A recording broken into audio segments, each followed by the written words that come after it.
I am delighted today to be talking to Marcelo Tas, who is an actor, television host, the host of Monday Talk, and an expert, a journalist, and an expert on many things Brazilian. Thank you so much for being with us. My pleasure.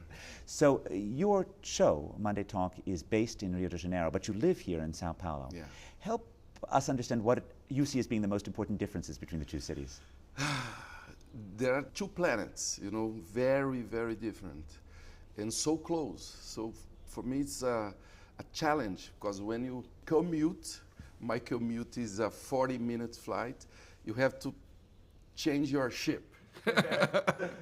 Very different in all senses, weather, people, the way you relate to anything, traffic, everything. Rio, very abstract way of communicate. What you say is not exactly what you say.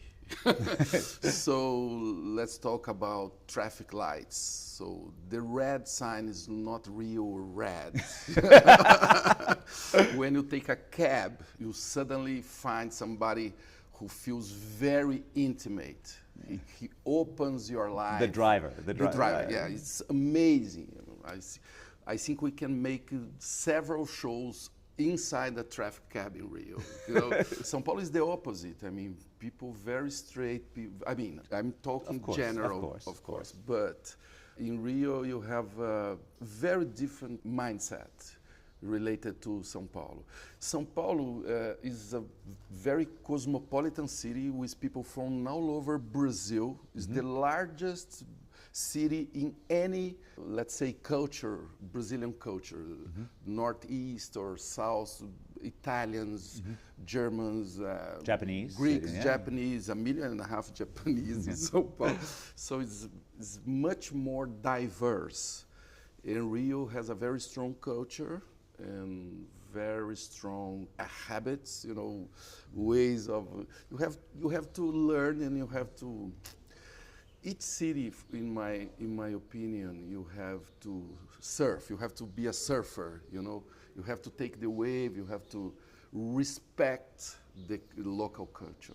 What are the things you like most about Sao Paulo, and what are the things you like least about Sao Paulo? Things that I like most is people, work, high quality of work. I like the way that people want to make things. I mean, São Paulo is a very, as I said, very challenged city. Right. So very ugly city. Sometimes we have to face it. Very ugly. So we have to make it. It's not ready. We have to make it. Rio is the opposite. It's so beautiful. You don't have to do anything. So it's a kind of opposites that I like. I love contemplation in Rio. I love, meet people in Rio, but I like to make things here in São Paulo. Right, and what would you change about Sao Paulo? São Paulo sidewalks. It's a shame, a city that has so poor sidewalks. I mean, the public space in São Paulo, they are very, very weak. Walking is such a great way to get around. It's such a great way to experience a city, but it's very hard when the sidewalks don't work. Yes, and they are terrible.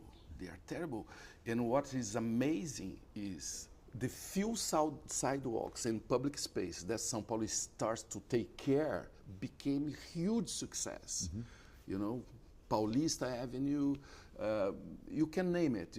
The old downtown.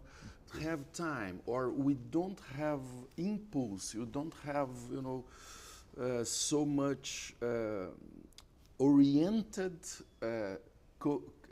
commune-oriented mind. Oh, let's take care of the city. This is very new for São Paulo. We face, the most aggressive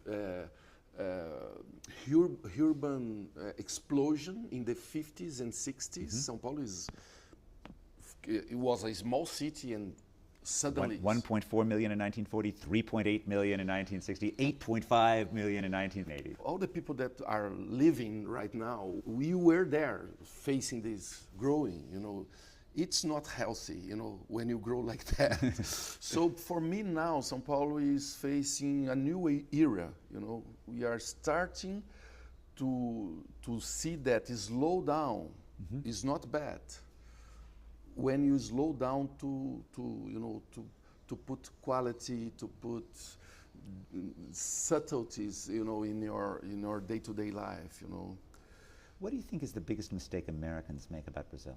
What do you think is the biggest misunderstanding my own fellow countrymen have? Brazil is a very complex country, and not only Americans, but a lot of people wants to have the first picture, wants to take that and does not have the opportunity to have the raw picture, you know, 360 degrees picture.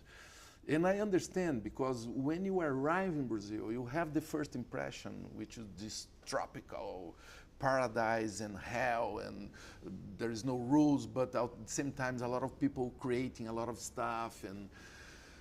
But in the middle of a lot of that, you know, there are so many different things.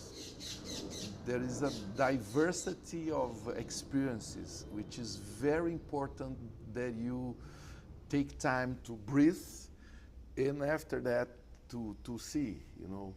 In Brazil, we have different cultures, different people, and we have to live that as a gift, you know. As I said, in Sao Paulo, you have so many cultures at the same time. Why only live in a small part of the city?